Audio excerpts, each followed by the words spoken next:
All right, let's jump right in. Today, we're tackling a giant, Stephen Covey's The 7 Habits of Highly Effective People. Now, if you've ever felt like you're just spinning your wheels, working hard but not really getting anywhere, well, this explainer is for you. We're going to break down the core ideas that have made this book an absolute classic. Man, does this sound familiar or what? It's that feeling of being caught in the activity trap. Your calendar is jam-packed, your to-do list is a mile long, but you still have that nagging feeling in the back of your head like, is any of this actually moving the needle? It's a feeling pretty much everyone in modern life can relate to. So this is the big question Covey starts with. What's the deal here? Why is there this massive gap between being constantly busy and being truly effective? The answer he came up with? Well, it goes deeper than you might think. And here's the diagnosis. Covey says, look, the way you're seeing the problem is the problem. We spend all our time trying to change our habits and our attitude, but we never change the lens we're looking through. What we really need is a total paradigm shift. We need to change the way we see things from the ground up. Okay, so this big shift all starts with one core idea. Section 1 is all about choosing to focus on your character, not just your personality. And honestly, this one idea is the foundation for everything else in the book. So for a long time, the focus was on what Covey calls the personality ethic. You know, things like communication techniques, having a positive attitude, dressing for success. They're not bad, but he calls them social aspirants. They're quick fixes. Covey argues that real effectiveness comes from the character ethic. That's the deep stuff, the bedrock principles like integrity, courage, and honesty. And that word paradigm? It's just a fancy way of saying the mental map you use to get through life. It's your personal theory about how the world works. And the thing is, whatever map you're using completely shapes everything you see and do. Which brings us to this brilliant analogy. Imagine you're trying to find your way around Chicago, but someone gave you a perfectly detailed, beautifully printed map of Detroit. You can have the best attitude in the world. You can try harder, you can run faster, but you'll just get more lost more quickly. That's the problem. The personality ethic, he says, is a Detroit map for Chicago problem. So true effectiveness is all about balance. He calls it the PPC balance and uses the old fable of the goose and the golden eggs to explain it. P is for production. That's the golden eggs, the results you want. But PC is production capability. That's the goose itself, the asset that makes the results possible. If you get greedy and kill the piece to get all the eggs at once, you lose everything. You got to take care of the goose. Okay, so how do we build a character that can actually do this? Well, Covey says it has to start from the inside and then work its way out. So the first 3 habits are what he calls the private victory.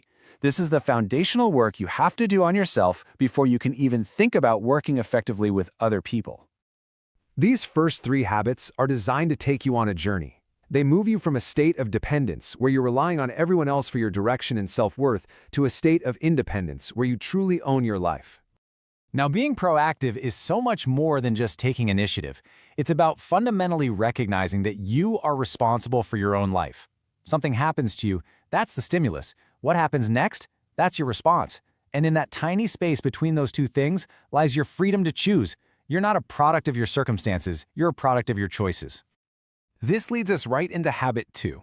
Begin with the end in mind. And Covey has this really intense but powerful way to think about it.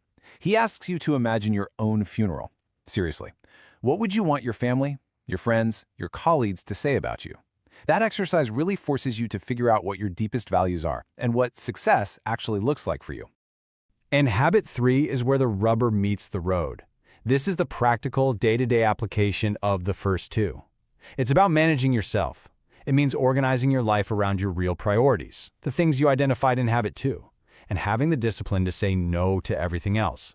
It's about focusing on what's truly important, not just what feels urgent at the moment.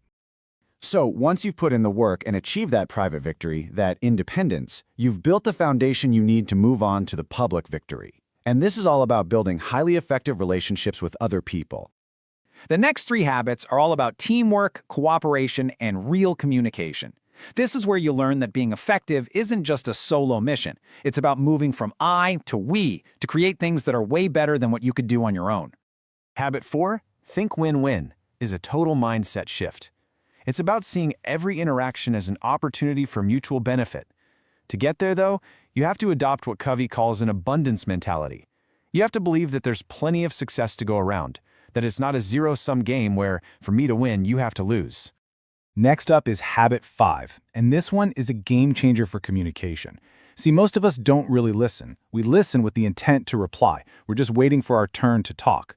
Empathetic listening is the exact opposite. You listen only to understand. You try to climb inside the other person's head and actually see the world the way they see it. And when you put all those habits together, you get synergy. This is the magic that happens when you genuinely value the differences between people, their different opinions, their different backgrounds. When you combine those things to creative cooperation, the result isn't just a compromise. It's a third option that's better than what anyone came up with on their own. It's where 1 + 1 = 1,000. And that brings us to the last habit, habit 7. This is the one that makes all the other habits possible and sustainable. It's called Sharpen the Saw, and it's the habit of renewal. Without this one, you'll eventually just burn out. You know the story, right? This guy is sawing a tree for hours, exhausted, making no progress. And someone comes along and says, "Hey, why don't you stop for a few minutes and sharpen your saw?" And the guy replies, "I don't have time to sharpen the saw. I'm too busy sawing." We laugh, but we do this to ourselves all the time, don't we? Sharpening the saw means taking care of your greatest asset, you. And Covey says you have to do it in 4 key areas. Physically, with exercise and nutrition. Spiritually, by connecting with your core values. Mentally, by always learning and reading. And socially and emotionally, by investing in your key relationships. And this all comes full circle, right back to that inside-out approach we started with. It ties everything together. Lasting success comes from within. You simply cannot have lasting public victories, great relationships, great teamwork, until you first achieve the private victory. Your character is the foundation for everything. So I'll leave you with this one last powerful question from the book.